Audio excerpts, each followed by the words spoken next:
Welcome back, everybody. We're now on the final leg of our megalithic marathon today, and we now have our keynote speaker for Saturday, Graham Hancock, who's going to be discussing themes from some of his earlier books. The title of the talk is A Species with Amnesia. Many of you know Graham's work through his documentaries, through his incredible historical investigations in the numerous books that he's written. And also recently he's got into novel writing as well. And today he's going to be exploring the lost civilization from prehistory. So please give a warm welcome to Graham Hancock.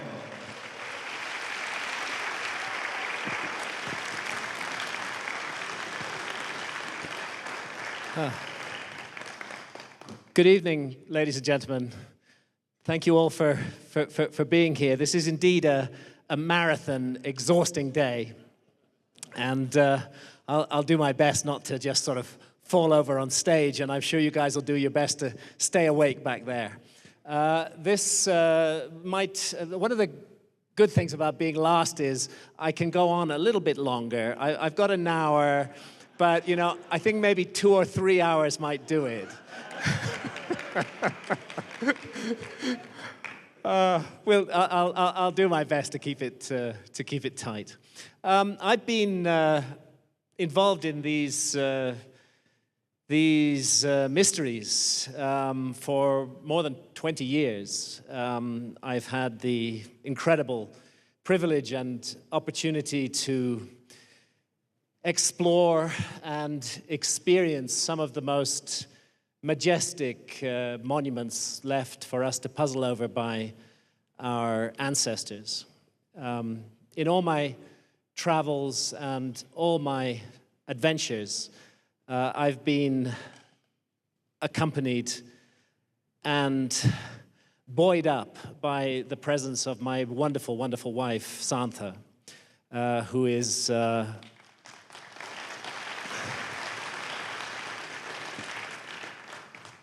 as far as I'm concerned, the best human being on the planet, and I am so lucky to have her as my partner. She's been with me every step of the way, taken every risk with me, including some very extreme scuba diving as we got on to Underworld. The talk I'm going to give tonight will range across material that is in all 3 of these books. So if you want further information on them, that's the place to look. Unfortunately, none of my books are available here, but they can be obtained, of course. This is our beautiful garden of a planet, as we are familiar with it today. This majestic work given to us as a theater of experience to learn and to grow and to develop within. How incredibly privileged we are to be born in human bodies and to live on such a garden floating in the universe. It hasn't always looked the way it looks today. If you go back to the last ice age, which reached its maximum about 21,000 years ago, not so long ago, really, just the blink of an eye, you'll find that ice caps that are 2 miles deep sit on top of North America and also on top of Northern Europe. Now, all the water that's frozen into ice in those ice caps had to come from somewhere, and where it came from was the world's oceans. So as a result, during the Ice Age, the levels of the world ocean were 400 feet lower than they are today. All that water had come out of the ocean, it had been frozen into those giant ice caps, and when they melted, it went back into the ocean and sea level rose. So there's our familiar map of the world with its familiar contours. But if you go back to the last glacial maximum, 21,000 odd years ago, the world really does look quite different. For example, there was no Red Sea. It was all dry land. Nor was there any Arabian Gulf. It was all dry land as well. Australia was a much vaster continent than it is today, and Southeast Asia, now an archipelago of islands and the Malaysian peninsula, was at that time a giant continent-sized landmass. All of the coastlines of the world were extended much further than they are today. And altogether, 27 million square kilometers, that's about 10 million square miles of land, went under the ocean when the sea levels rose. That's roughly the equivalent of the size of Europe and China added together. Now, although the meltdown did take place over 10,000 years, there were within it 3 or 4 major episodes of flooding, when you could, in some cases, get as much as a 30-foot rise in sea level pretty much overnight. Now, you have to consider what a 30-foot overnight rise in sea level would do to our civilization today if it were to happen. I'm sure we've all seen the horrific and troubling images of the tsunami in Japan. And we can see the catastrophe that is unleashed by nature just by a temporary rise in sea level. So we have to imagine something like that, but on a global scale and permanent, and consider what it did to our ancestors and what effects it may have had upon them. I don't believe it's an accident that there are more than 2,000 flood myths pretty much all around the world. Memories of a gigantic global flood that almost wiped out mankind. Most archaeologists and historians are not very impressed with flood myths, and they take the view that these were little local events, perhaps a river flooded its banks, little local events which were then elaborated out by our superstitious ancestors who imagined it was a global flood. But I find that a completely unnecessary explanation, since we know that there was gigantic global flooding during the 10,000 years at the end of the Ice Age. And it seems to me highly probable that the world's legacy of flood myths are a memory of what happened at the end of the Ice Age. One of those flood myths was preserved by Plato, and that's the myth of Atlantis. He said he got it through his family line from the Greek lawmaker Solon, who had visited Egypt and had been told in Egypt of the existence of a high civilization in deep antiquity that had been destroyed in a global flood accompanied by tremendous earthquakes and volcanic activities. And this civilization, Plato said, was globally distributed, although focused on an island which he appeared to locate in the Atlantic. And he said that in a single terrible day and night, it was utterly obliterated. And that mankind was forced to begin again like children with no memory of what went before, that we were indeed a species with amnesia. The flood myth is found in India, where we have the Indian Noah figure, Manu, who is preserved by the god Vishnu to repopulate the planet, much in the way that Noah does in our Western flood story. And in Greece, it's the story of Deucalion and Pyrrha, who ride out the flood in a huge box. And again, their role is to repopulate the earth and to reestablish civilization. Similar stories have come down from the ancient Maya, who spoke of cyclical destructions and rebirths of the earth, and indeed the Aztec civilization as well. And of course, we all know the Noah story from the Bible. Now, it's well accepted by scholars that the Noah story is simply a later recension of an earlier story that came from Sumer, from Mesopotamia, the land that we now call Iraq. And that story is the epic of Gilgamesh. And therefore it's interesting, I think, to look at what happened in the Arabian Gulf, the region from which the Epic of Gilgamesh comes, to look at what happened in the Arabian Gulf at the end of the Ice Age. This, of course, is the Gulf today, and this is how it looked during the last Ice Age. That is not an inlet of the sea there. That is a large river system combining the streams of the Tigris and the Euphrates, which had a series of very fertile lakes running along its length, all of which was flooded in one gigantic incident approximately 12,000 years ago. So I'm not at all surprised that a powerful memory of a cataclysmic flood is preserved in the Epic of Gilgamesh. Same is true with the Aborigines of Australia. We can see Australia today and Australia as it looked during the last Ice Age. Clearly, a huge amount of land has been swallowed up by the sea, and Aborigine myths remember this time and speak of a great flood serpent that ate up the land. As I say, I'm not surprised that we have these myths. I do believe we are a species with amnesia, and the myths are part of our memory of a huge part of our story that we've lost. But they're not the only part. There's much more controversial material.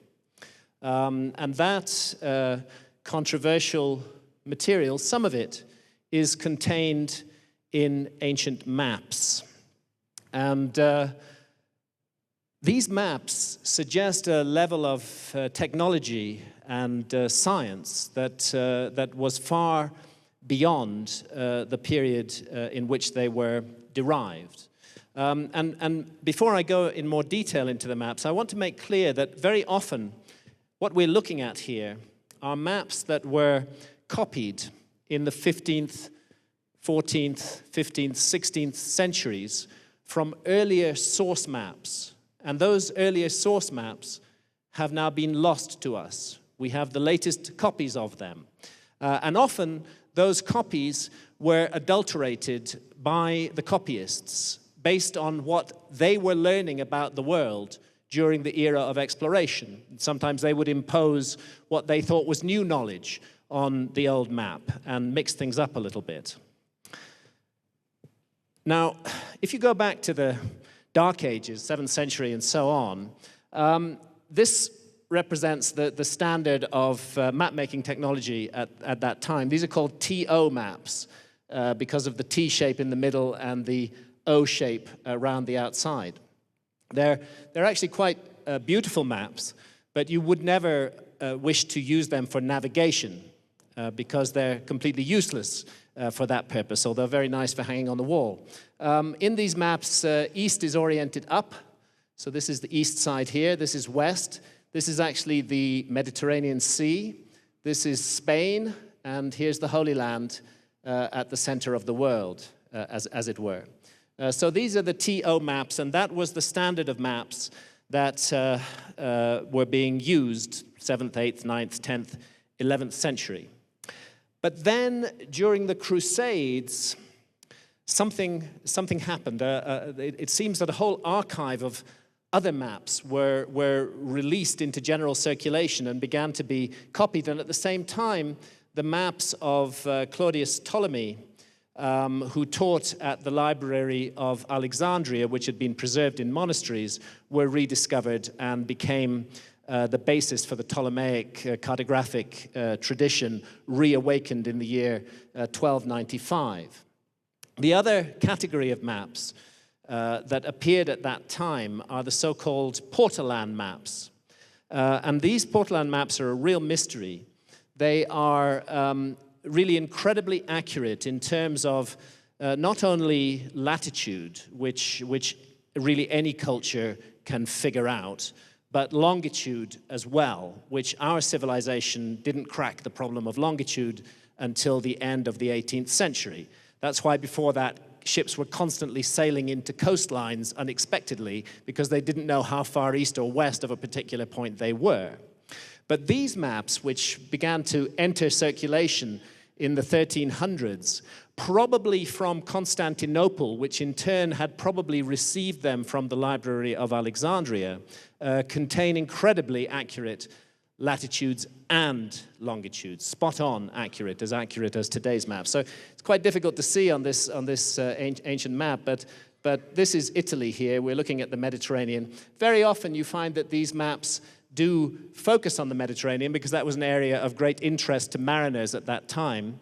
But it's clear that they were copies they were fragments of much larger world maps. And Charles Hapgood, whose work I'd like to pay tribute to here, and his fantastic book, Maps of the Ancient Sea Kings, traces the Portolan cartographic tradition through a predecessor of Ptolemy's, and through the Library of Alexandria into Constantinople, released during the Crusades, and then out to European mariners. As I mentioned, the source maps were often world maps, and one of them is this map, the famous Piri-Reis map.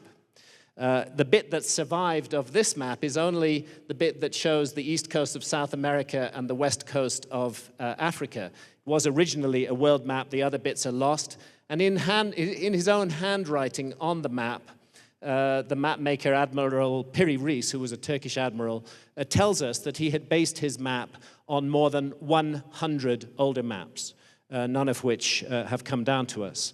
Now, of course, the Piri-Reis map is a very controversial map, but what is striking about it is the way that the continent of South America seems to join on to a landmass at its tip. And this landmass, I would suggest, is Antarctica, as it looked during the last ice age, when it was much more extensive than it is today. Now, this is Antarctica as we know it on our modern maps. And this is Antarctica as it was known on maps at the beginning of the 19th century. As you can see, it isn't there. And it isn't there because our civilization didn't discover Antarctica until the year 1818. So naturally, if you drew a map in 1805, it would not have Antarctica on it. But the really puzzling thing is that maps much older than this one do have Antarctica on them. And these are the maps that are copied from older source maps, often by quite well-known map makers like Orontius Phineas, here with his extensive continent of Antarctica, joining on to South America, and also the great Mercator, with his giant Antarctic continent, joining on to South America. It's larger than Antarctica today, but in broad outline, the shape is correct. And we have to ask ourselves, how did Mercator and Orontius Phineas know that? And the answer is they copied it from older maps.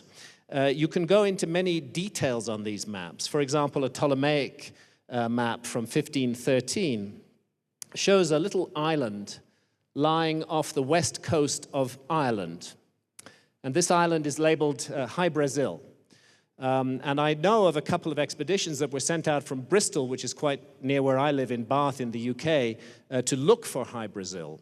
But they couldn't find it, not in 1513 or in 1613 or today. What you actually need to find that island is a time machine. And we can do that with geological studies of sea level rise, which show us that until approximately 12,000 years ago, an island of exactly the right size in exactly the right place did indeed exist where it's shown to exist on that Ptolemaic map. The Waldseemüller map shows a vastly extended Southeast Asia. And if we look at the details, I think it looks a whole lot more like this than it looks like Southeast Asia today or in 1507. And it's not confined to Western maps. This Chinese map of the Gulf of Korea is carved on a stone stela in Xi'an. And here we see a much narrowed Gulf of Korea with a little inlet marked at the top of it. And again, the latest geological evidence indicates that such an inlet did exist 12,400 years ago, before rising sea levels gave us the modern appearance of the Gulf of Korea.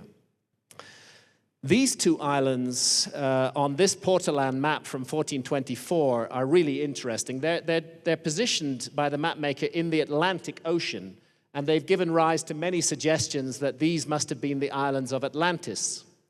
There's Spain, by the way, there, and we know that over here is North America. But in 1424, all knowledge of North America had been lost long, long before.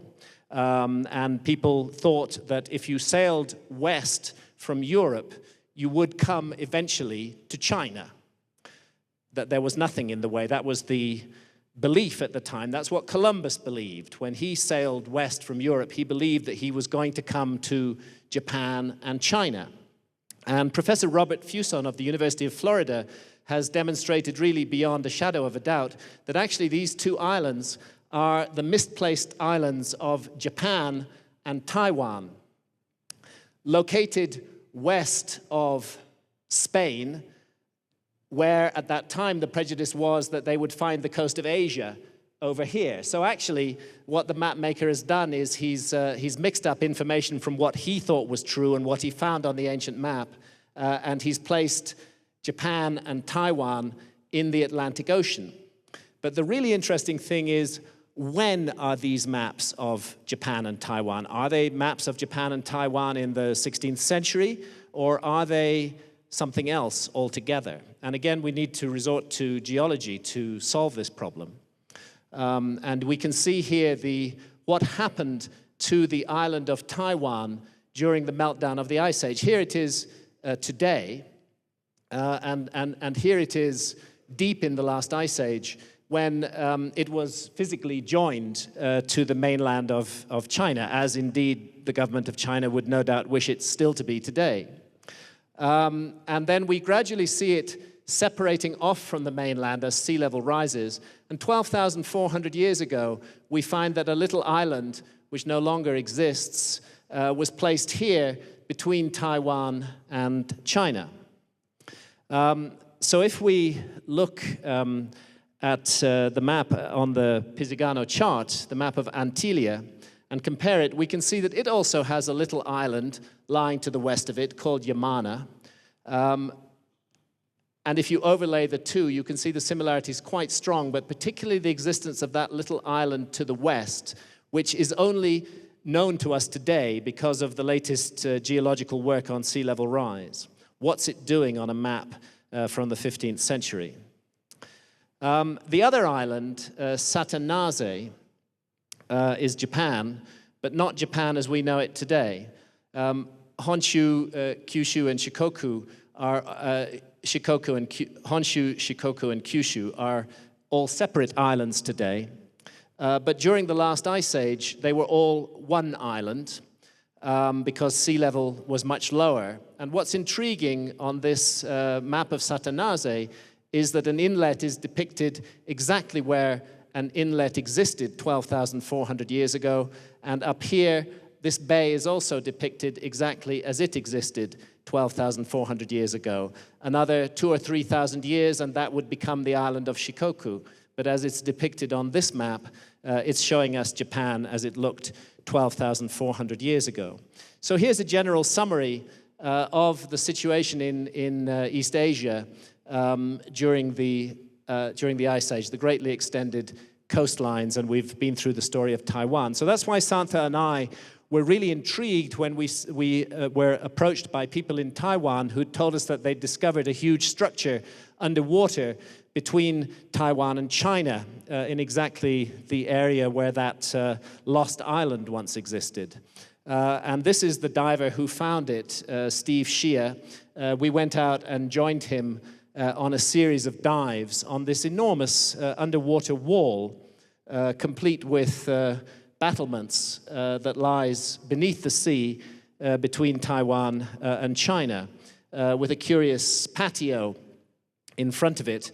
And when you get up close, you can rule out any possibility that we're dealing with some kind of freak of nature here, because you can actually see the construction blocks that were used to put this wall together, very, very finely fitted together. So quite a mystery. If we now jump over from Taiwan to the most southwestern of the Japanese islands, to Yonaguni, we will find a whole complex of further structures underwater. Santha and I, over the years, have put in somewhere between 200 and 300 dives at Yonaguni. And what I want to do now is to just take you around the main areas where the monuments are, starting here and going up the coast here, and just show you what we saw there.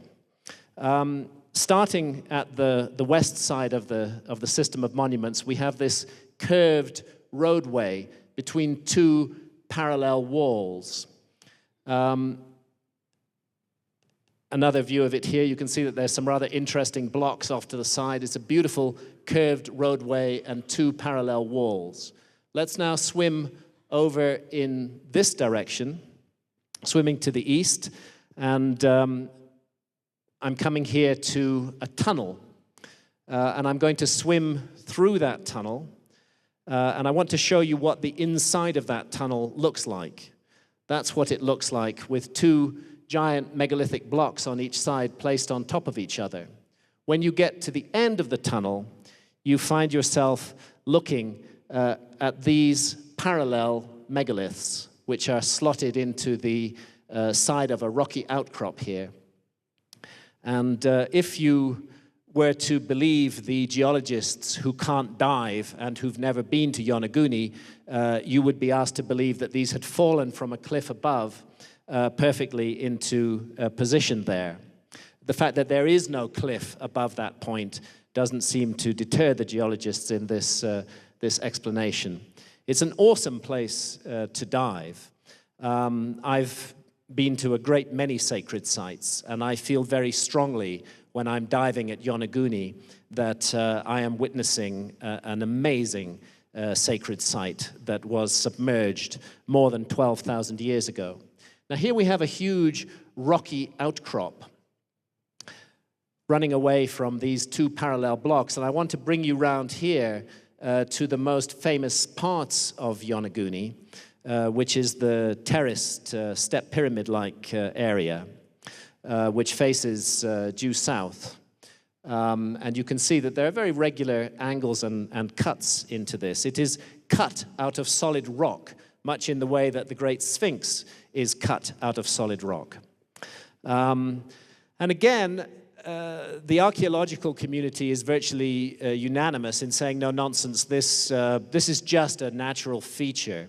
This couldn't possibly have been made by human beings. There was no culture in Japan 12,000 plus years ago that was capable of making something on this scale.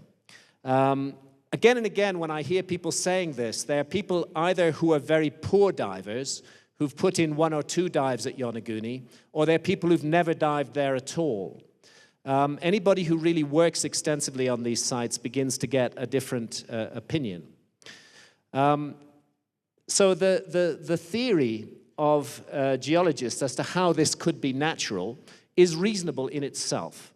The suggestion is that there are different layers of sedimentary rock here, and some of them are softer and some of them are harder than others. So when but before I go there, I just wanted to compare this with these structures from Peru, from Cuzco, which are cut out of solid rock and show the same sort of step pyramid terracing effect. Nobody argues that these are natural, but very similar structures underwater at Yonaguni are said to be natural because they disturb the picture of history. So the suggestion is that the sea, beating against this natural rock face, selectively removed the softer layers of rock and left the harder layers of rock, those steps there, giving the stepped effect. And I understand where they're coming from, but if they're right, then I want to find all the rubble that the sea removed from here. I want to find it down here at the bottom of the monument, directly underneath this area. But I don't, because when you look down from the terraced area, straight down below to a depth of 110 feet, what you see down at the bottom is a beautiful, clear pathway. I do not believe that nature was capable of clearing that rubble away, and indeed clearing it to the side, as we can see here, whereas the pathway is left clear and there are, in fact, gutters running alongside the pathway. So moving further west and north, we come to a huge underwater face. I've placed here one of the Olmec heads from Mexico, just to show the effects of a long weathering on a large stone-carved human head. Here at Yonaguni, facing south again, 2 eyes, a nose, a mouth. And I'll just take you around this very eerie and spooky place to dive. I'm in the shot for scale. You can see that it's a very large structure. In fact, the 2 eyes have got pupils carved into them, which you can get a hold of when you swim up close to it. Something almost terrifying about it, particularly in stormy conditions. And if it's made by nature, nature took care to separate off the head completely from the bedrock, so that we have the back of the head, and indeed to carve a headdress onto the top of this human face. And if we pull back further, we can see that it's set on top of a platform, and back again that the platform itself is part of a large open ceremonial area with another one of those beautiful straight pathways, again with gutters down either side. Now, it's not well known, but Japan, in fact, is a country littered with megalithic monuments and indeed stone circles, some of which are rightly attributed to the Jomon period of Japan, but some of which we really know nothing about. And this one, called Masadano Iwafune, the upside-down boat stone, is found in the Asuka area of Japan, beautifully cut on the top, halfway up the side of the mountain. Nobody knows its origin. Nobody knows where it came from. It's just always been there as far as people can remember. If we go around to the other side of it, we can see the technique that was used to cut this very hard rock. And what they did was they cut these H-shaped sections out of it, and had they finished the job, which apparently they didn't do, they would have removed the areas that stand proud and left a smooth face. So it's interesting, since we do not know the antiquity of this megalith, that exactly the same technique of stone cutting is found underwater at Yonaguni at a depth which means that it's been underwater for at least 12,500 years. And this, to my mind, suggests we need to reevaluate some of the monuments above water in Japan. Going north from Yonaguni, we come to Okinawa. And just west of the main island of Okinawa are a group of islands called the Keramas, and off one of them, off Akajima, at a depth of 110 feet, is an amazing complex of stone circles. Some of the stones are very small, purposefully laid in spirals. These are, in fact, river stones that are lying there on the bottom of the sea. And others are cut down into the bedrock at the bottom of the sea and are on a very large scale, and these are they. It's really on an epic scale. It's a very difficult place to dive. The currents are ferocious, and sometimes we had to wait 5 or 6 days above it in order to be able to actually dive on it, because the currents were so severe that we just got swept away and we couldn't work on the monument at all. But as you get closer and look at it, you can see the central upright, and you can see the surrounding uprights, all cut out of the solid bedrock. There is no known geological process that can create this effect. Beautiful symmetry of the structure. And again, the way the outer curve, the inner curve here matches the outer curve of the central upright strikes me as particularly interesting. Let's go back to the Piri-Reis map now. I'm sure everybody's heard of the famous Bimini Road. It's another one of those mysterious underwater structures that most archaeologists would like to be totally natural. They say it's just beach rock. But here's an interesting thing. On the Piri-Reis map is depicted a large island in the place where Bimini is now. Bimini is just a tiny island today. But of course, it was a much larger landmass during the Ice Age. And although it's difficult to see here, I think you probably can see that something that looks exactly like the Bimini Road is depicted running right up the middle of this lost island. So the next question I want to ask is, it seems that somebody mapped the world during the meltdown of the last ice age. Did these people also have a religion? And interestingly enough, the Piri-Reis map turns out to be centered on Giza. It's quite a sophisticated azimuthal equidistant projection, and it's centered on Giza in Egypt, where we find the majestic Great Sphinx and the pyramids of Giza. Of all the places that I've been privileged to travel, I would say that Giza has most touched my heart and had the most long-lasting effect upon me and upon my state of consciousness. These are truly magical monuments, and if you allow them to speak to you, they have so much to say. It's one of the few places, actually, that you can get a real sense that we live on a planet.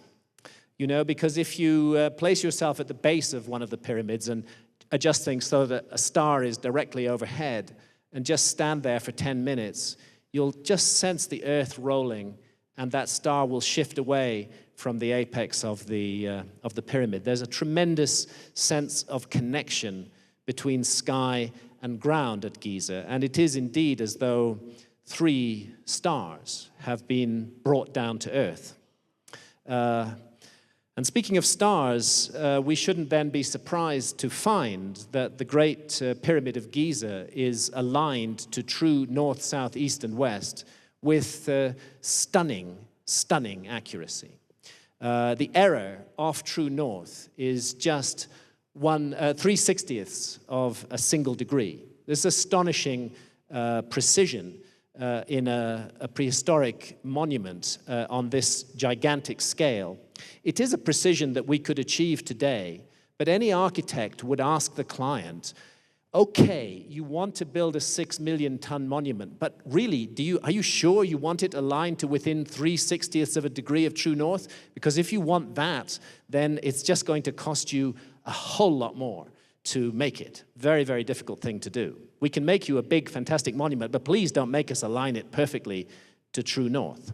In fact, the alignment is so precise that we can be sure that the people who made it were familiar with navigation, that these are navigational levels of precision in the alignment. And also, there are hints of much greater antiquity at Giza than is allowed to the site by Orthodox Egyptologists. Now, as Antoine rightly said, Egyptologists prefer not to believe anything that the ancient Egyptians said. It's a strange thing. They almost seem to despise the culture they're studying. If ancient Egyptians ever say anything which conflicts with Egyptological dogma, the Egyptologists say, the ancient Egyptians were wrong about that. We're the ones who are right. So the Egyptologists dismiss this scene, for example, in the temple of Seti I in Abydos, where Seti I shows his young son, the famous Ramesses II, a list of all the pharaohs who'd ruled in Egypt before their time. Now, the interesting thing is that that list doesn't stop at around 3000 BC when Egyptologists say that the first dynasty began. It continues back beyond that, tens of thousands of years. It actually goes back more than 30,000 years before the time of Ramesses II.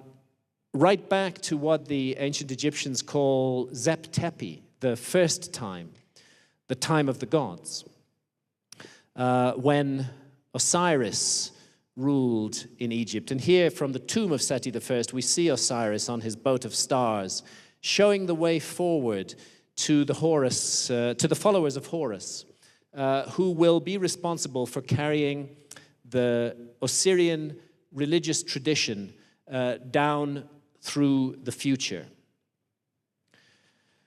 If we go to the Temple of Horus at Edfu, itself a relatively late construction, but built on just the latest recension of a series of temples that go back into the dawn of time, we will find carved on its walls a massive body of texts. And these are called the Edfu building texts. Those texts tell us themselves that they were copied from an original text that had come down from heaven and was then much later copied onto the walls of this temples. It's a complete cosmology. And the Edfu building texts do indeed speak of a gigantic flood that destroyed the homeland of the primeval ones, of the gods. That the survivors of this flood came to Egypt and made it the place where they would restart their civilization. The first thing they did was they established mounds called primeval mounds all over Egypt, which were to be the sites of all future temples and pyramids.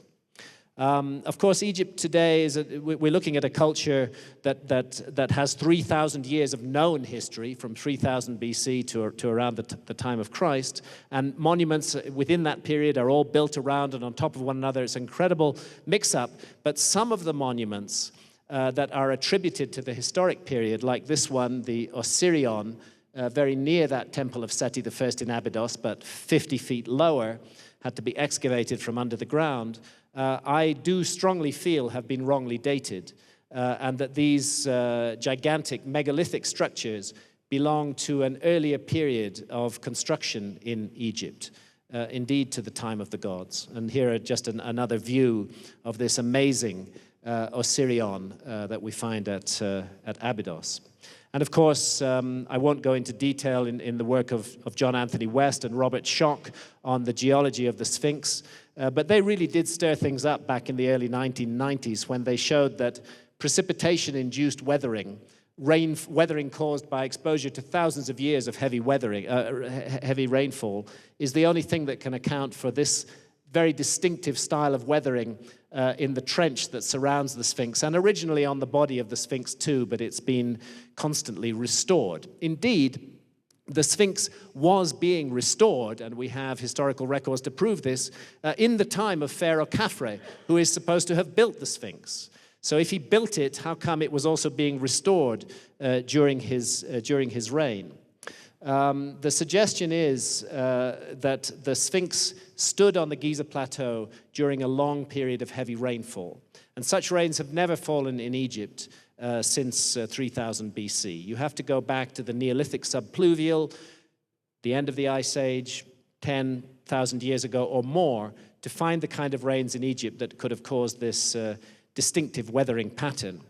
And there really is something, to my mind, archaic, something deeply ancient about the way this particular complex looks. Santha took this photograph from a helicopter hovering over the Sphinx temple and the Vali temple. So the three pyramids of Giza dominate the skyline of modern Cairo. And as we come closer, we see the Giza Plateau, we see the village of Nazlet al-Saman, which lies around the base of the Giza Plateau. We're looking now at the north faces of the three pyramids. Over here is the Nile Valley. Off to the west, the desert extends endlessly into the distance. Let's come closer now to the Great Pyramid. This is the entrance complex, the original entrance here, and the entrance forced by the Caliph Mamun in the 9th century. Closer still, you can see that the Great Pyramid is not complete, that there's a flat platform on the top of it with about half a course of masonry on the south side here.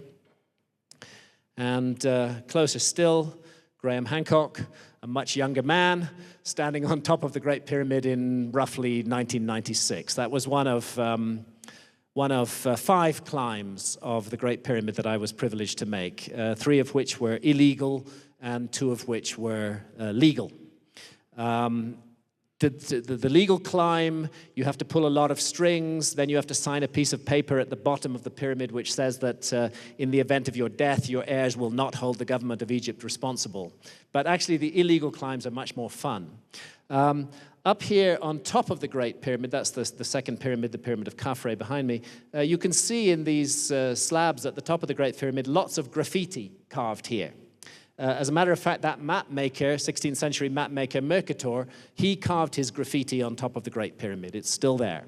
And there's just a whole lot of graffiti. And one step down on this side is a piece of graffiti that says the following: P. Hancock, 5 April 1916. My grandfather was called Philip Hancock. He was a chaplain with British forces in Egypt during the First World War. So I rang up my dad, who was still alive at that time, and I asked him to check my grandfather's diaries. Is there anything for the 5th of April 1916? He leafed through the diary, and he said, yeah, but there's just one line. I said, what does it say? He said, climbed Great Pyramid today. So, in a strange way, I met my grandfather on top of the Great Pyramid of Giza. Well, it's an amazing thing. The statistics are here for all of us to read. It's got a footprint of 13 acres.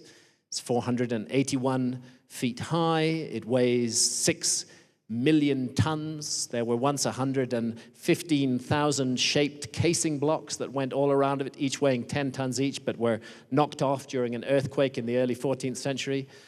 And the angle of slope, by the way, this is the corner to climb, the southwest corner. That's the safest one to go up. The angle of slope is 52 degrees. I want to take you around the Great Pyramid, be inside it for a while, and we'll start down here in the Subterranean Chamber, which in fact lies 100 feet vertically beneath the base of the Great Pyramid, and is approached through this descending corridor, somewhat more than 300 feet long, which slopes down at an angle of 26 degrees to reach the Subterranean Chamber that is carved out of solid bedrock. And this is what the Subterranean Chamber looks like. And the Egyptological view is that the pharaoh Khufu initially planned to be buried here, but for some reason, after he'd got his workforce to create a perfectly straight 300-foot-long tunnel, removing all of the bedrock from there and bringing it outside, that somehow when all of that had done and they'd started to cut the Subterranean Chamber, the guy just changed his mind and said, no, I don't want to be buried there after all. I want to be buried higher up. I think that the Subterranean Chamber, like everything in the Great Pyramid, has a very specific purpose. It looks exactly the way it looks because that's how the builders wanted it to look. And I think it's also deeply ancient and prehistoric. It's a fact that if you stand down here and have a colleague with a good singing voice sing in the King's Chamber hundreds of feet above you, you can hear that person very, very clearly, quite spooky. So this is the descending corridor that comes down to it, cut out of solid bedrock, 350 feet long, almost perfectly straight, hardly any deviation at all from top to bottom, just fractions of an inch, and sloping at 26 degrees. So then we'll come up here, we'll come up the ascending corridor, we'll go along the horizontal corridor, and we'll find ourselves in the so-called Queen's Chamber. So-called because nobody knows what the function of this chamber was. Now, it has two famous little shafts in its south and north walls. If you'd come here before 1872, you would not have seen a shaft there because the last 5 inches of stone covering the shaft had been left in place by the builders. You'd have just seen a closed wall, but a British Freemason called Wayneman Dixon went around tapping on the walls of the Queen's Chamber, found these two hollow points, knocked away the 5 inches of stone, and found that it led into a shaft ascending up into the body of the pyramid, and a similar one on the north side of the Queen's Chamber. And my friend and colleague, Robert Boval, has shown that during the Pyramid Age itself, the epoch of 2500 BC, this southern shaft of the Queen's Chamber actually pointed at the star Sirius, where it crosses the meridian, the north-south line that divides the sky above your head every night. It pointed directly at it. The northern shaft of the Queen's Chamber pointed at Beta Ursa Minor in the constellation of the Little Bear. And then there's two more shafts in the King's Chamber up above, which point at Alpha Draconis and at one of the 3 stars of the belt of the constellation of Orion.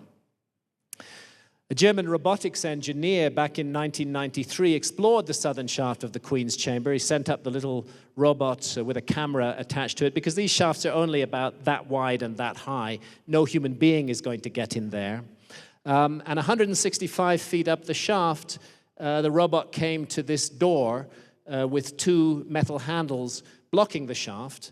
And at that point, Rudolf Gantenbrink's work was abruptly stopped by our friend Zahi Hawass, and Rudolf was expelled from Egypt, and no further work was done for many years. Zahi took over the project, and he commissioned the University of Singapore to make another robot, and that robot was designed to drill a hole through the door and find out what was on the other side of it. I often get the feeling that whoever made the pyramid is inviting us to explore it, but making that a very difficult thing for us to do. We have to use our ingenuity, we have to use our intuition, we have to use our intelligence if we're going to explore and understand this monument. So I'm not surprised that what they found on the other side of the door was a gap of about 3 feet and then another door. They're now trying to figure out how to get through that one and see perhaps if there's a chamber on the other side of that. Coming back out of the Queen's Chamber, we'll go up the Grand Gallery, this amazing and majestic cavity within the Great Pyramid with a corbel vault, blocks of stone weighing 50 to 60 tons each, perfectly positioned, sloped at an angle of 26 degrees. You cannot get a thin sheet of paper into the joints between the blocks. And up at the top, right at the top there, is the entrance to the antechamber of the King's Chamber, the so-called King's Chambers. There's a cross-section, top of the Grand Gallery, the antechamber, and you get through into the King's Chamber here.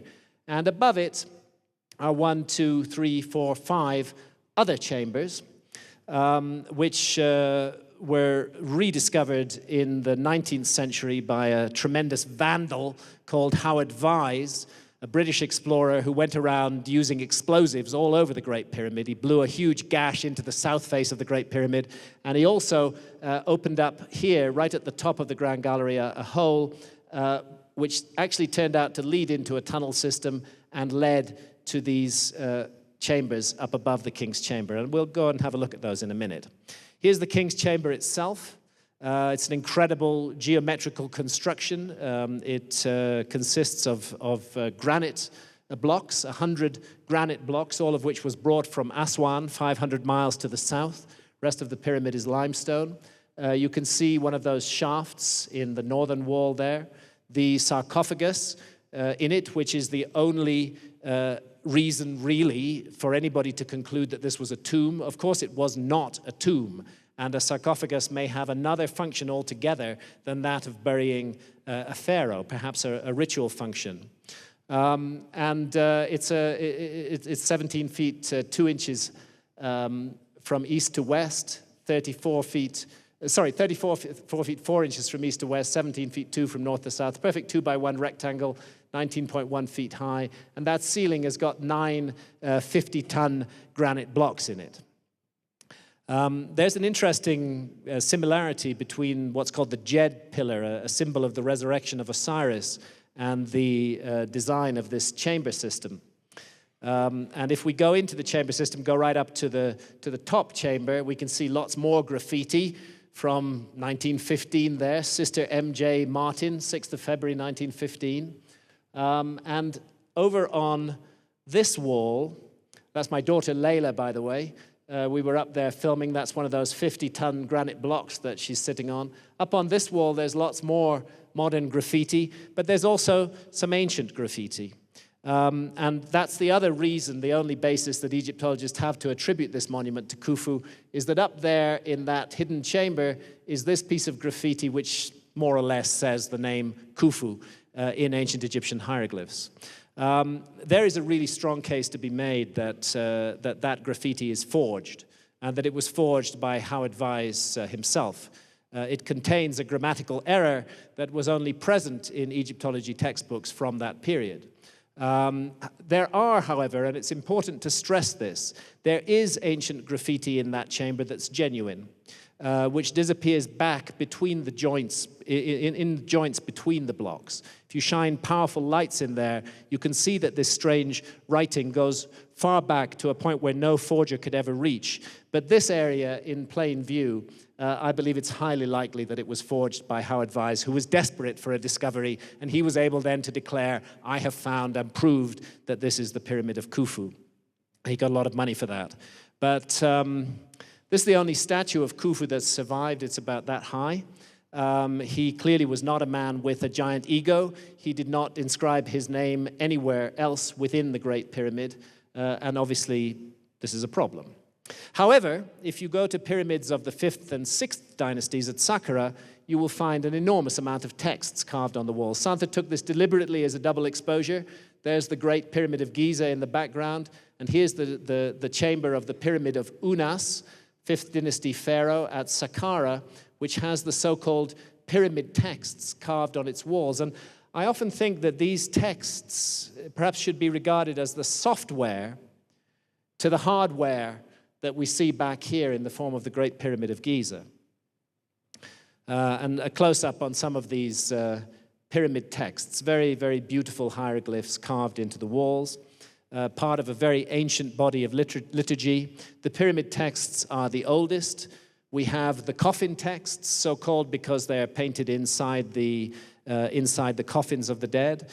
We have the book of what is in the Duat, the ancient Egyptian afterlife kingdom, for example, in the tomb of Thutmosis III, in the Valley of the Kings, a complete version of the book of what is in the Duat is painted, and the famous Book of the Dead, usually written on papyrus that was buried with the deceased.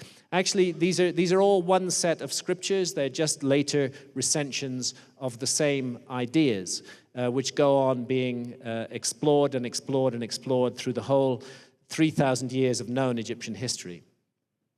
Tomb of Seti I shows the souls of Pe and Neken, a mysterious brotherhood that the texts tell us was responsible for transmitting and preserving the religion of Osiris. Osiris was the divine king of Egypt who ruled in the first time in Zep-Tepi, and he was murdered by his rival Set and by 72 conspirators. That number 72 is important. His body was hacked into pieces, and he was reassembled and revivified by his consort Isis through her magic. And we can see what's going on here. Isis transforms herself into a bird, in some versions a swallow, in some versions a kite. And she hovers over the phallus of Osiris and receives his seed, conceiving the divine child, Horus. And I'd just like to take this opportunity to read a little bit from the ancient Egyptian Book of the Dead concerning this scene from the Normandy Ellis translation of the ancient Egyptian Book of the Dead. And here's how it goes. I stand before the masters who witnessed the creation, who were with Ra that morning the sun rolled into being, who were with Osiris in the grave as he gathered himself together and burst from the tomb, white with heat, a light and shining God. Hail Thoth, architect of truth, give me words of power that I may recall my years and weave together my history. Hail Thoth, architect of truth, give me words of power that I may form the characters of my own evolution. I stand before the masters who witnessed the generation, who were the authors of their own forms, who rolled into being, who walked the dark, circuitous passageways of their own becoming, who saw with their own eyes their destinies and the shapes of things to come. I stand before the masters who witnessed the working of magic, who were with Isis the evening she became the swallow, and her lamentations filled the air, who were with her as she shook down her black hair and veiled the god's transformation in secret, who witnessed the conception of the divine child, though his coming was yet unrevealed. Hail Thoth, architect of truth, give me words of power that when I speak the life of a man, I may give his story meaning. I stand before the masters who know the histories of the dead, who decide what tales to hear again, who judge the books of lives as either full or empty, who are themselves authors of truth. And they are Isis and Osiris, the divine intelligences. And when the story is written and the end is good and the soul of a man is perfected, with a shout, they lift him into heaven. Hail Thoth, architect of truth, give me words of power that I may complete my story and begin life anew. I stand before the masters who witnessed the transformation of the body of a man into the body and spirit, who were witnesses to the resurrection when the corpse of Osiris entered the mountain and the soul of Osiris walked out shining. He gathered his heel and his leg. He gathered his arms and his backbones. He knitted himself together in secret. He came forth from death, a shining thing, his face white with heat. Thank you. That's the Normandy Ellis translation of the Book of the Dead. She's she's an Egyptologist, but she's something that most Egyptologists aren't. She's a poet too. So she's captured the spirit of the original in a way that no other translation I know does so. So here we see Horus performing the rituals engendering the resurrection of his father Osiris, and thus the pharaoh Seti I, because this is in the temple of Seti I. Each pharaoh associated himself during life with Horus and in death with Osiris. He was the Horus king, and he became Osiris on his death. And here we have, again, that scene from the tomb of Seti I. Osiris became Lord of the Duat, God of the dead, master of eternity and immortality. And he's showing the way to the Horus kings, to all future pharaohs of Egypt who maintain the Osirian system. From the Dendera zodiac, another image, the square zodiac downstairs in Dendera, another image of Osiris. And there's no dispute amongst Egyptologists that Osiris was identified by the ancient Egyptian with the beautiful constellation of Orion. When they saw Orion in the sky, what they saw was the figure of the god Osiris. And he ruled over a kingdom in the sky, roughly between the constellations of Orion and Leo, and divided by the Milky Way, which the ancient Egyptians called the Winding Waterway. And my friend Robert Bauval, the author of the Orion Mystery, really, I think, has done probably the single most important service to the understanding of Egyptology in recognizing the connection between the three pyramids of Egypt and the belt stars of the constellation of Orion. And if we go to those same ancient texts, we can see that it makes perfect sense within the ancient Egyptian religion to bring down to earth the perfection of the heavens, as above, so below, to copy literally what you see in the sky on the ground. For example, in the book of What is in the Duat, we read of the hidden circle of the Duat in the body of Nut, the sky. Whosoever shall make an exact copy of these forms and shall know it shall be a spirit and well equipped both in heaven and earth. And that was the objective of the ancient Egyptians, was to become a well-equipped spirit. And the suggestion here is that we must have some knowledge of the afterlife realm before we venture there. In fact, the whole scheme looks like a huge device for transforming men into gods, companions of Orion, who navigate the Duat with Osiris. It was a region of the sky, but it was also a strange parallel universe, a kind of underworld through which the soul would travel after death, sometimes guided by the psychopomp Anubis, the guide of souls, and where all kinds of monsters would be encountered, questions would be asked which you needed to know the answers to. Anybody who tells you that the ancient Egyptians made up their ideas of the afterlife to give themselves comfort is talking nonsense, because the afterlife journey is really a terrifying journey where you must account for everything that you've done with your life on earth. And it's not an accident that the ancient name of Giza was the land of Sokar or of Rostau, because we have here in the 5th division of the Duat an area that is referred to as Rostau, and which clearly features a pyramid, a sphinx, and some suggestion of some kind of chamber there as well.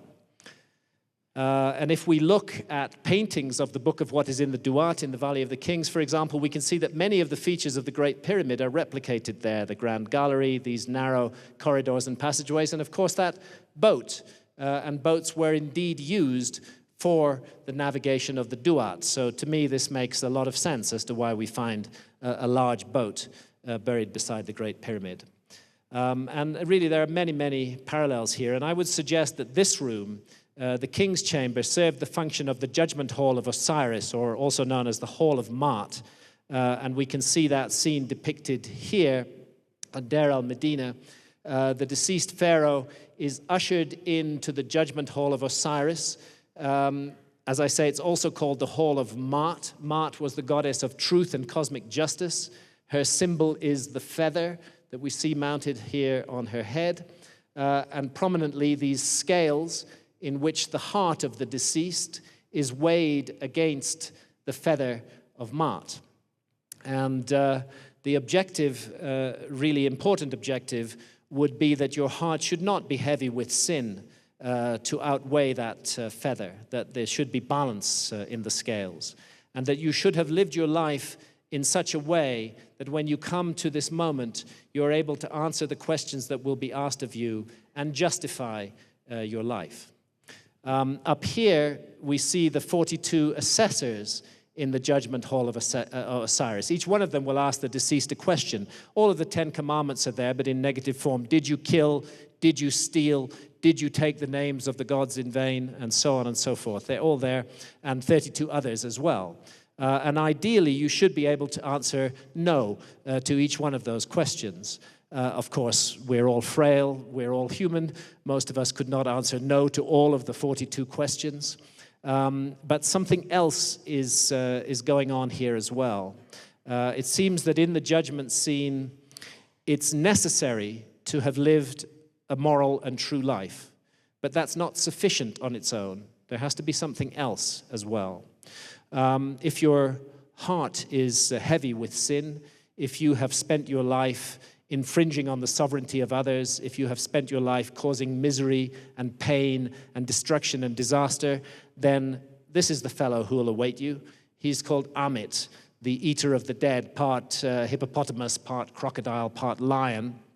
And he will consign your soul forever to oblivion, never to live again, never to return to earth, never to have a further opportunity to grow and to develop. And Osiris sits in judgment over the whole scene, and the god Thoth writes the verdict.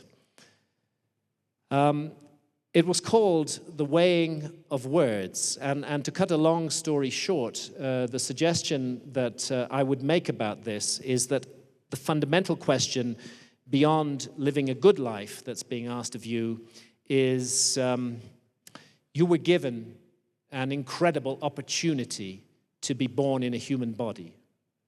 You could, after all, have been a stone or a cockroach.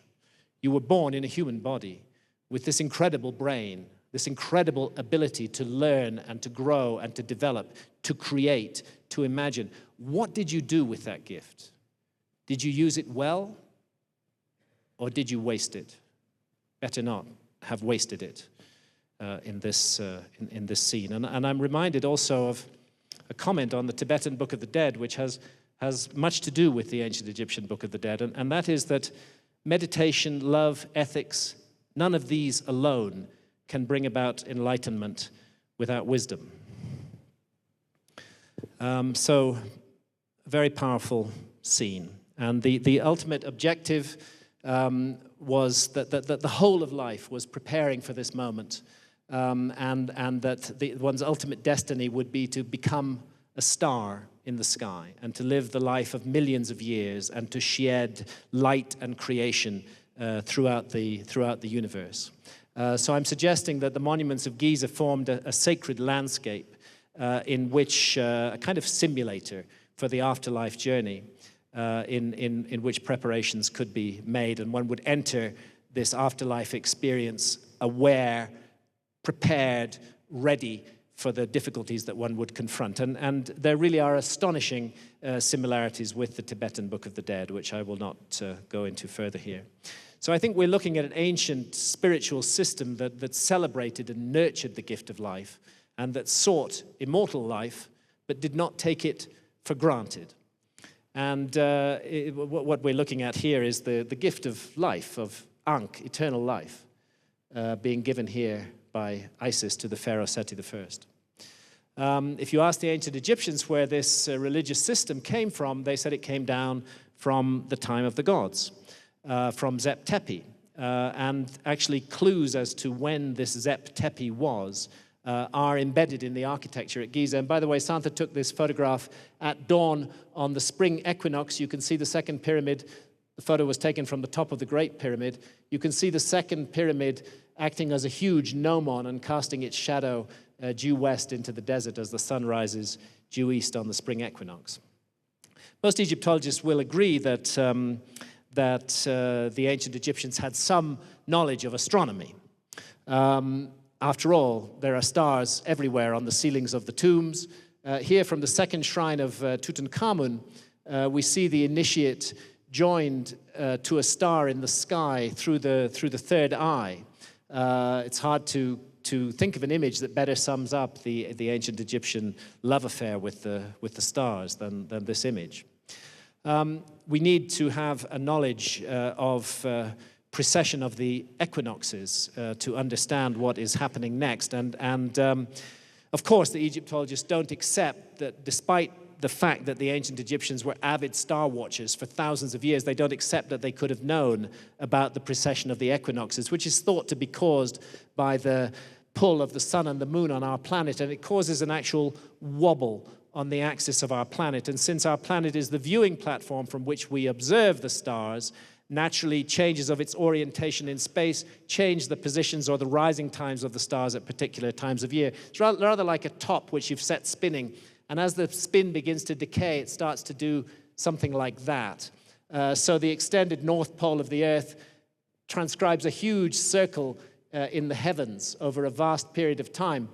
It's just an accident that our North Pole presently points pretty much towards Polaris, our pole star. But there's been other periods in history when it's pointed at empty space or at other stars that have been the pole star of that period. And this is a very regular phenomenon. We can model it precisely with modern computer software, and it unfolds at the rate of 1 degree every 72 years. It affects, of course, the pole star, but it also affects the background of stars against which the sun is seen to rise on the spring equinox. How am I doing for time here, by the way? Are we all right? I hope so. I'm losing track. As a result of the precession, the background of the stars against which the sun rises slowly changes.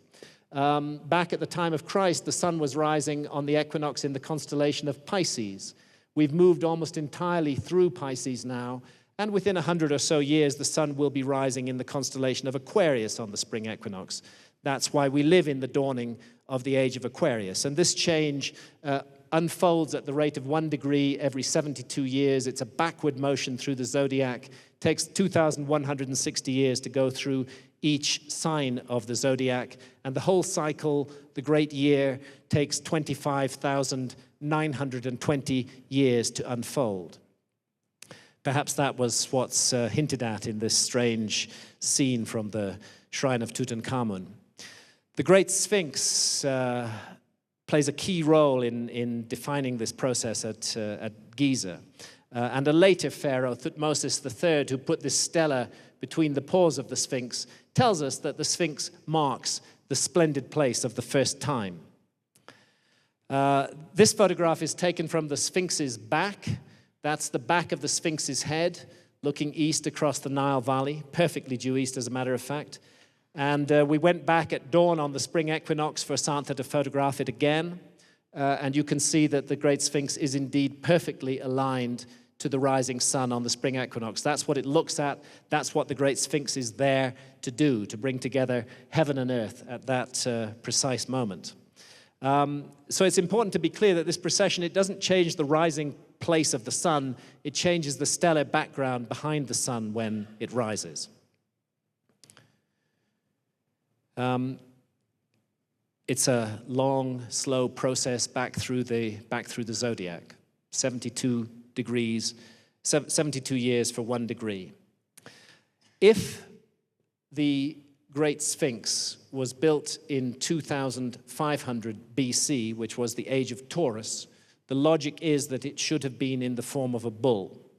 It's very disturbing that it's in the form of a lion, but gazing at the rising sun at the spring equinox. And precessional software tells us that there was a time when the constellation of Leo housed the sun on the spring equinox, the Sphinx's celestial counterpart, and that time was around 10,500 BC. Also at that time, you get the precise correlation between the 3 stars of Orion's belt and the 3 great pyramids of Giza, and a perfect match between the Milky Way and the Nile. Now, of course, I'm not saying that the ancient Egyptians built the Nile. I'm saying that this site was chosen because of the happy relationship of the Nile to the Milky Way at that period of time.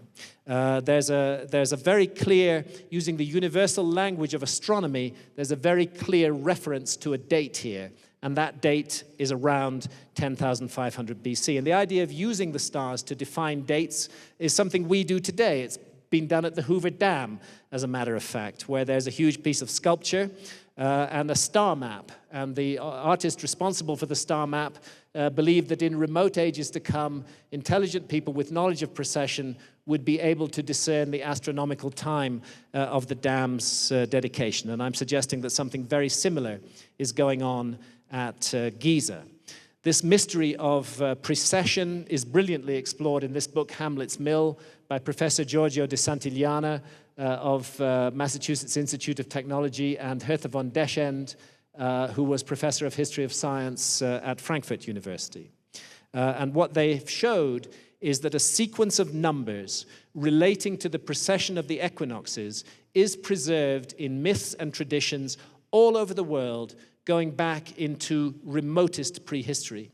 And actually buried in their highly scholarly academic book, I had to read it 5 times before I understand it, is this statement that they trace this knowledge back to some almost unbelievable ancestor civilization of remote antiquity. So here are the numbers in the precessional cycle. 72 is the heartbeat of that cycle, but there's a whole range of numbers that you can derive from it. If you divide 72 by 2, you get 36. Add 36 to 72, you get 108. Divide that by 2, you get 54. 2160 is 72 times 30. 4,320 is 72 times 60, and so on and so forth. These are what I call precessional numbers. And as Santillana and von Deschend show, they're found in myths and traditions all around the world. A few examples there up on the screen.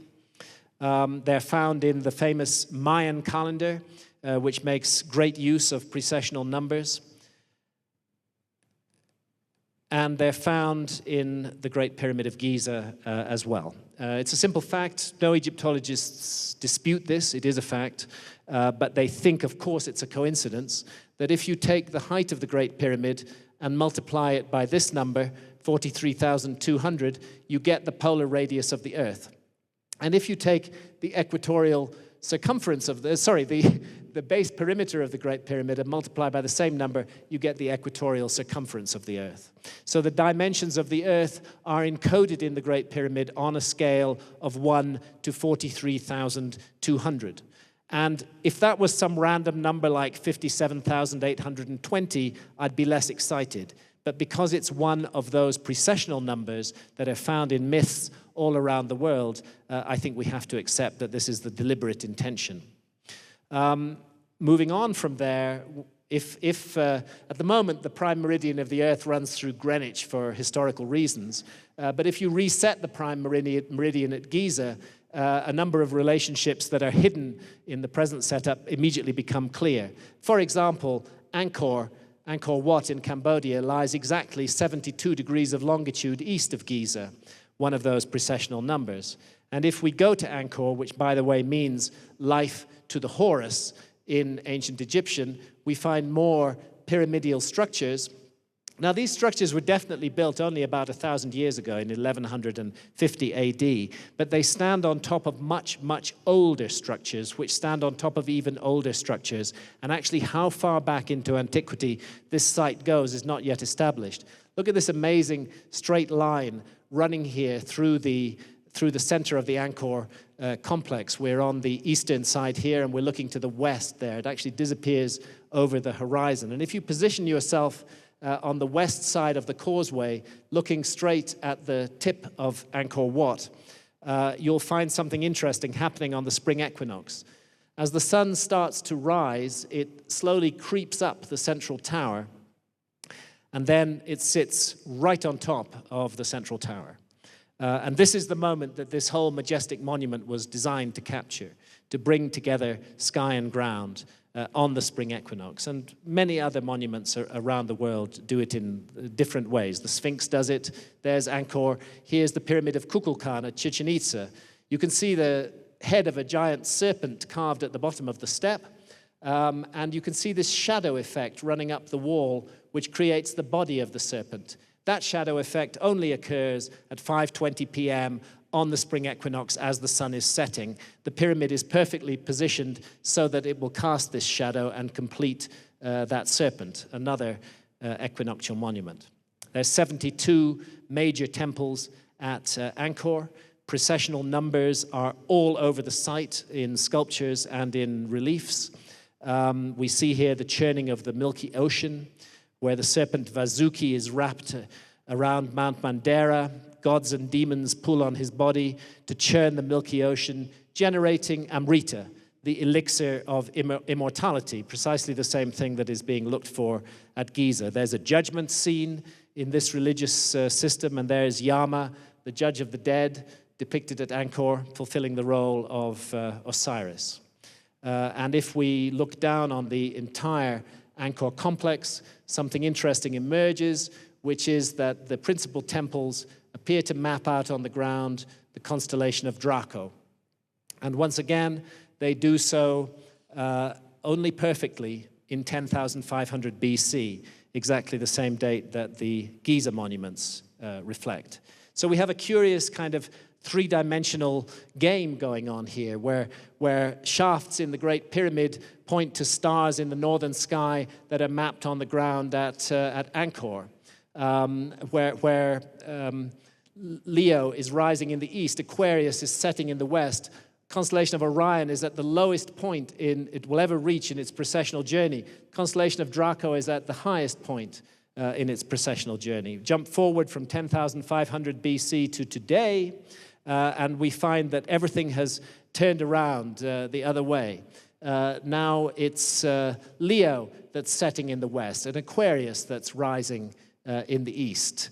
Now Orion is at the highest point in its precessional journey. Draco is at the lowest point in its precessional journey. It's almost as though they're drawing a deliberate connection between our age today and the age of 10,500 BC. And of course, I will not go into the Mayan calendar here, but I think everybody knows that the Mayan calendar predicts a great change of some sort coming up after the 21st of December 2012. Now, I'm not going around the world with a sandwich board strapped to my body saying that the end of the world is nigh. I do believe, by the way, we're nearly finished.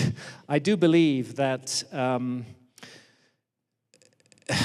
the Mayan calendar is misrepresented if it's said to tell us that the world will end on the 21st of December 2012. That is not what the Mayan calendar says. The Mayan calendar is a cyclical instrument, and each cycle runs for approximately 5,100 years. And the end of one cycle is the beginning of another. And so I think what's hopeful in the Mayan calendar is the notion that that we can enter a kind of rebirth from this time, that a new destiny can lie ahead for humanity, that we don't have to go down into darkness, that we can write our own story and write it in a positive way. I'm one of those who believes very strongly that it's possible for a great change in consciousness to sweep this planet from time to time. And I think we're poised on the edge of such a moment when a great change of consciousness occurs. We're seeing the beginnings of it in the Arab world today, and we're seeing it all over the West as well, in small groups of free thinkers who get together and refuse to toe the party line. It all seems very small at the moment, but bit by bit, that change is coming. Nevertheless, thank you.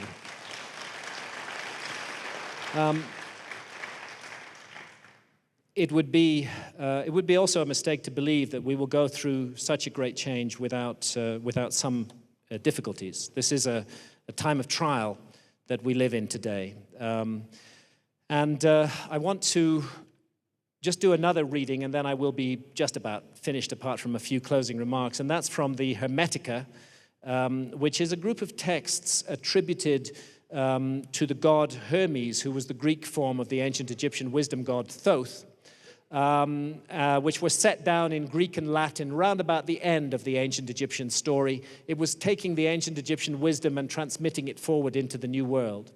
And there's one particular text called the Asclepius, which contains a passage called the Lament that I'm going to read for you now. It's called the Asclepius because Asclepius is the pupil of Hermes, and Hermes is giving this teaching to Asclepius.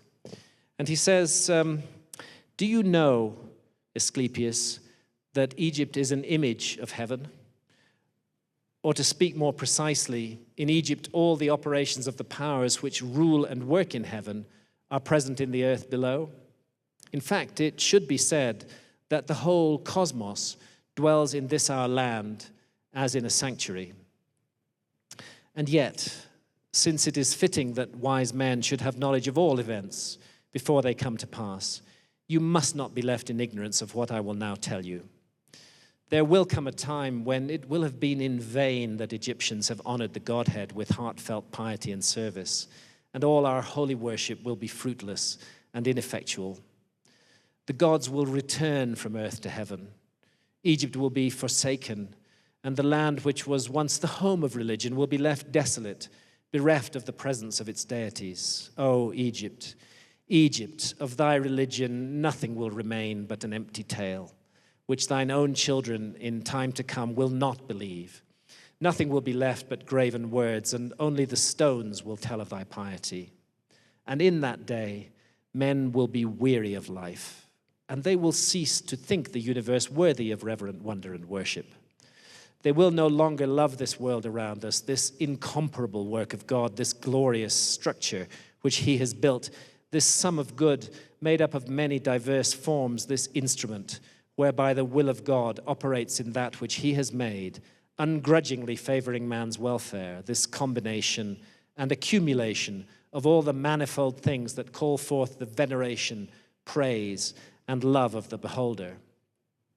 Darkness will be preferred to light, and death will be thought more profitable than life. No one will raise his eyes to heaven. The pious will be deemed insane, the impious wise, the madman will be thought a brave man, and the wicked will be esteemed as good. As for the soul and the belief that it is immortal by nature or may hope to attain to immortality, as I have taught you, all this they will mock and even persuade themselves that it is false. No word of reverence or piety, no utterance worthy of heaven will be heard or believed.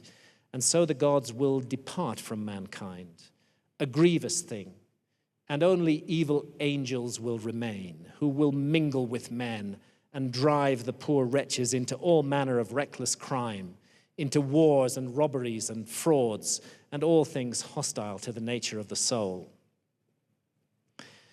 Then will the earth tremble, and the sea bear no ships. Heaven will not support the stars in their orbits. All voices of the gods will be forced into silence. The fruits of the earth will rot. The soil will turn barren, and the very air will sicken with sullen stagnation. All things will be disordered and awry. All good will disappear. But when all this has befallen Asclepius, then God, the creator of all things, will look on that which has come to pass and will stop the disorder by the counterforce of his will, which is the good. He will call back to the right path those who have gone astray. He will cleanse the world of evil, washing it away with floods, burning it out with the fiercest fire, and expelling it with war and pestilence. And thus he will bring back his world to its former aspect, so that the cosmos will once more be deemed worthy of worship and wondering reverence. And God, the maker and maintainer of the mighty fabric, will be adored by the men of that day with continuous songs of praise and blessing. Such is the new birth of the cosmos. It is a making again of all things good, a holy and awe-inspiring restoration of nature, and it is wrought inside the process of time by the eternal will of the Creator. There isn't a single ancient flood myth that I'm aware of, ancient cataclysm myth, that doesn't in some way implicate humanity. This is why I feel the matter is in our hands today.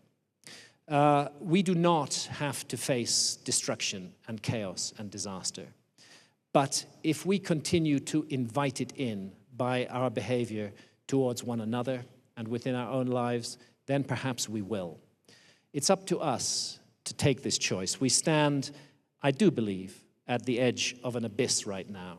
I don't know of any other civilization that looks more like the next lost civilization than ours today. But it doesn't have to be that way. We don't have to go on repeating the same negative behavior on an international scale that we are practicing today. We can change. It is not a shortage of oil or coal or building materials or money that is bringing the human race down. It's fundamentally a shortage of love. That is what is missing in the world today.